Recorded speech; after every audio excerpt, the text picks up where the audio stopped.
హరిషడ్వర్గము తెగనరికే హరిఖడ్గం నిది నందకము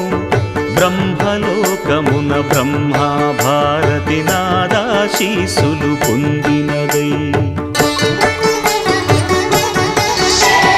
శివలోకమున చిద్విలాసమున భ్రమరుధ్వనిలో గమకితమై దివ్య సభలలో నవ్యలాస్యముల భూవంతుల చేవంతి గయగసి